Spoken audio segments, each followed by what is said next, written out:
Phone tapping కేసులో తెలంగాణ ప్రభుత్వం సంచలన నిర్ణయం తీసుకుంది. ఈ కేసులో తీవ్ర ఆరోపణలు ఎదుర్కొంటున్న ప్రణీత్ రావు డీఎస్పీ హోదా రద్దు చేసింది.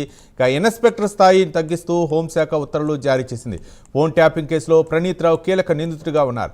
ప్రణీత్ రావు డీఎస్పీగా పదోన్నతి పొందిన తర్వాత ప్రొఫెషన్ కాలంలో విధులు దుర్వినియోగానికి పాల్పడ్డారనే ఆరోపణలతో ఈ నిర్ణయం తీసుకున్నారు. ఇదే అంశానికి సంబంధించి మరింత సమాచారం మా కరెస్పాండెంట్ కుమార్ అందిస్తారు. కుమార్.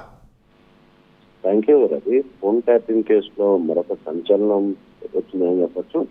ముఖ్యంగా ఈ కేసులోని మొదటగా అరెస్ట్ అయిన ప్రణీత్ రావుని డిఎస్పీ హోదాని ప్రస్తుతం రద్దు చేశారు. అయితే ఇన్స్పెక్టర్ స్థాయిని తగ్గిస్తూ కూడా హోంశాఖ ఉత్తర్వులు జారీ చేసింది.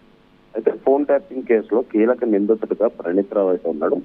డిఎస్పీ అంటే ముఖ్యంగా అతను ఎప్పుడైతే పట్టుబట్టాడో అప్పుడు అతనికి ఉన్న స్థాయి వచ్చేసి డిఎస్పీ అని చెప్పొచ్చు. అయితే డిఎస్పీ పదోన్నతి పొందిన తర్వాత ప్రొబేషన్ కాలంలోనే విధులు దుర్వినియోగం పాల్పడిన ఆరోపణలపై హోంశాఖ ఈ నిర్ణయం అయితే తీసుకుంది. అయితే డిఎస్పీ హోదా వచ్చిన తర్వాత ఇది ఎస్ఐపిలోని ఫోన్ ట్యాపింగ్ పాల్పడినట్లు కూడా ఇటు ప్రణీత్ రావుపై ఆరోపణలు ఉన్నాయి. అయితే ఇటు కాంగ్రెస్ ప్రభుత్వం హయాంలోకి వచ్చిన తర్వాత ఫోన్ ట్యాపింగ్ పై కేసు నమోదు చేసే సమయంలోని ప్రణీత్ రావు చాలా కీలకంగా వ్యవహరించారు. అయితే ఈ ప్రణీత్ రావు ఈ ఫోన్ ట్యాపింగ్ కి సంబంధించిన డివైసెస్ అన్ని కూడా పగలగొట్టి వాటిని ఏదైతే కాలంలో పడేయడానికి అయితే ప్రయత్నించాడు. అలాగే కొన్ని డాక్యుమెంట్స్ కూడా తగలబడడానికి అయితే ప్రయత్నించాడు. ఆ తర్వాత ఇటు పోలీసులు ప్రణీత్ రావును అరెస్ట్ చేసిన తర్వాత ఇటు ఫోన్ ట్యాపింగ్ కేసులో అతని విచారణ కూడా కొనసాగింది.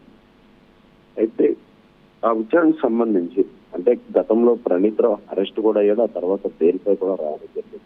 ముఖ్యంగా ఇదంతా కూడా డిఎస్పీ హోదాలో ఉన్న సమయంలోని ఇదంతా చేయడంతో కూడా ఇప్పుడు హోంశాఖ కీలక నిర్ణయం తీసుకుంది.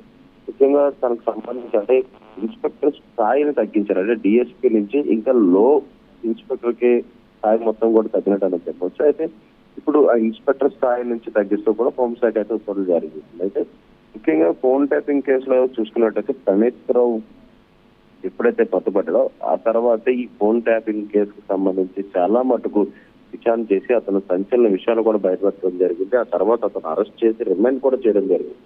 అయితే బెయిల్పై కూడా ఇప్పటికే ప్రణీత్ రావు అయితే వచ్చాడు. అయితే ఇప్పుడు తన స్థాయి అంటే ముఖ్యంగా ఇటు ఎవరికైనా సరే స్థాయి పెరిగిందంటే గౌరవం ఉంటుంది. అయితే ఇప్పుడు స్థాయిని తగ్గిస్తూ కూడా కీలక నిర్ణయం తీసుకోవడంతో కూడా ఇప్పుడు డిఎస్పీ స్థాయి నుంచి ప్రణీత్ రావు అయితే ఇప్పుడు లేదనేది చెప్పొచ్చు Ravi. Right, thank you Kumar.